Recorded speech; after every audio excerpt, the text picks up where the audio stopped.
Okay, for everyone that is watching, tubatumirako abantu abali ku Facebook, abantu abali Abu Dhabi, abantu abali Dubai, South African people, mwe bali kubanga ate mutwagala nnyo. Talking about South Africa, SN enagulwawo yatugulidde omwenge crate 10 ku birthday. So abantu benagulu mujje tubikole. Big up on yourself. And post lw'o. I'm traveling. Bangame ina trip to Ethiopia. Yeah, nina summit. Nino beerawo. So mwenge gungukolere ki? Mami we gwa yasomesa nino tambula. So thank you mwena baba. Mwenge gwange butereke. Akash madam kastabikola so akuti kunywako mwenge. Okay. Gasta Events is watching in mukano gwange oyo. Gasta Events kwe twakola na ekivulu kye mukono ekyagondi oyo. Then Salongo ayagala tugendeko ku dduuka Salongo nasabya bange naggulu naye. He's watching. He's a big fan. Then finally, tulina Kirabo Scott Echotera is watching. Ne Paul Myers. Okay. Nagulu they're watching. Okay. Kunsonga zezimu njagala okubanga ate nebaliza ddala buli muntu ali kalaba. I'm sure my baby is watching. We have a birthday boy, King. Birthday King. He's one of my best friends, my good friends. Yene muchala we. Sijja mwogera linyo muchala yetu birthday ya baby boy we wabula mukwano kyobo manye bigambo byonna ebinvaamu. Angambe nkugambe akuwagala nnyo nga wenkomeza oyo ndo bamuyita Serubiri Frank era nga ye chairman Central Region NRM Youth Coordinator.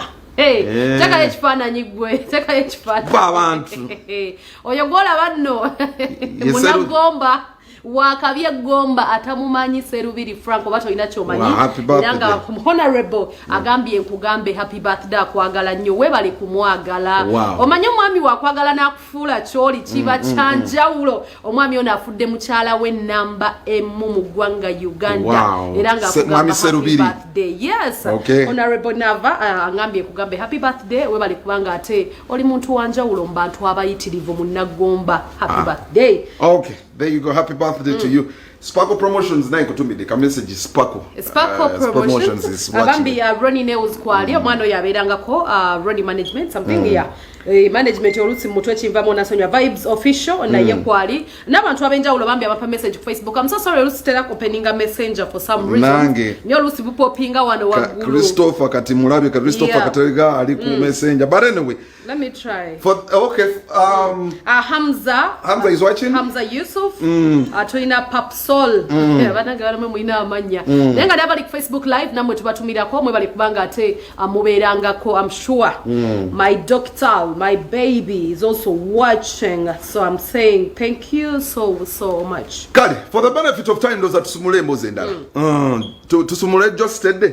Nego bintu byalavu byakisiri mukwano. Nze ngamba buli omojja close ku heartbreak. Lwakaze nzane banaye munasonywa mubamenye emitima siberangayo naye nga kyemmanyi omutima omumenye golubira ddala asanolwecho bawonyawo kubyota mbadde kintu se I was joking.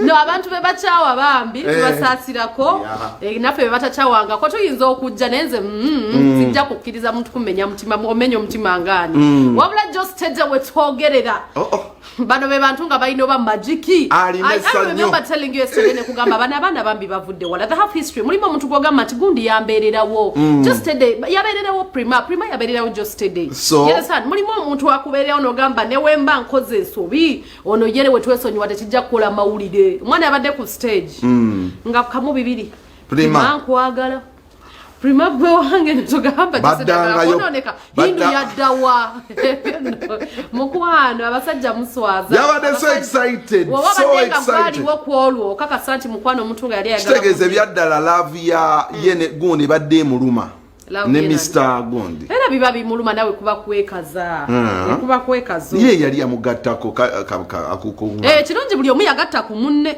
mulimu ekyokuba nti omusajja yalinda mukyala wakomewo ye n'abeerawo bonna bagatta bonna bakola bubi bangama Mr. Henry Neda Jackster kampisewo kano sometimes I would like to tell people wanga wakava mu relationship to papa ate kutukuba mulala you know yeah let's talk about your time what if what if oswala no dayo so ansubira tujja bako kye tuyiga mu relationship y'abana banga Mr. Henry nete tunabalaba nti bazzeerwa kwenda fe tubangaliza ku bola bano ebigenda wano biraga nti ekibatu just wano yasinga ndowoozo ssanyu gwomanyi okumala show nakimubiri prima oli wanjawulo prima bayo prima wanjawulo oma prima jonna etenga mwana abadde ng'emyemolo mukuwaana omusajja n'eyemola n'ogamba kikino ebyacyankalanyiza banga Henry yakyai nabiwuliddeko eyo era okukyawa omwana yasooka mulaga bidi trip ya Dubai eyo amubamu abakyala nga mmekete nga tojja kumunyigira mu ttooka asirike yagenda ogenda mu Dubai mu bino byagenda ne Spice Dana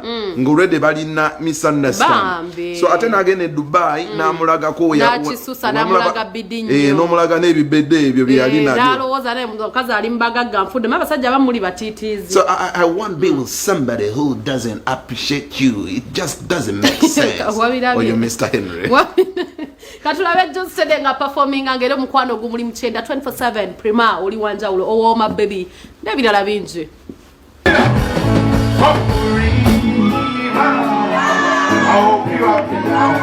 I see you flexing on the ground with your spoons and you change your skin color and your hair coming down.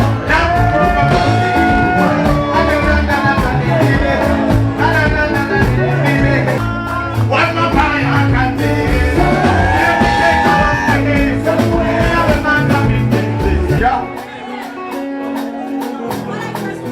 then I don't wait its end is in the tears, I love you. Kizibu kya kumulaba. Kizibu.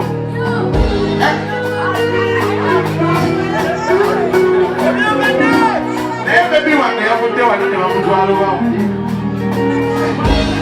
Wangi kukola ebisuubizo eri abantu bafeya naye ate tetukuba ennyo gye bavaye kubanga tetumanyi nnyo gye tukola ki gye tulaga. Thank you tugende mu maaso gwe kayiseeko gwamanyi okitegeeza ekintu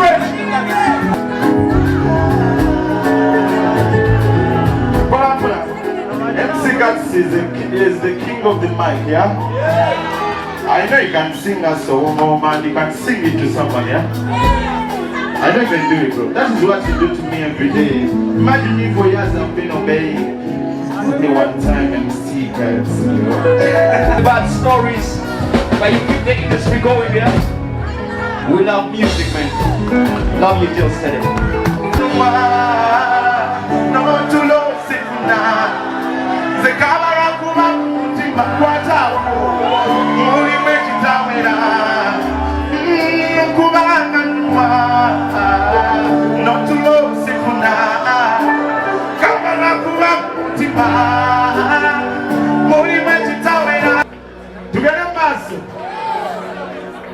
Bagamba haji nga ayimbanya nasobola obusiramu alituweyo akagamba akalala essanyu lyalina ku nsonga z'omwana omuki omweru oyo gwe nnina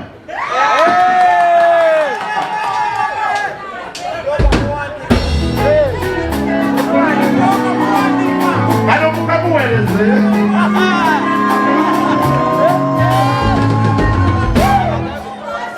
Uganda kinyuma.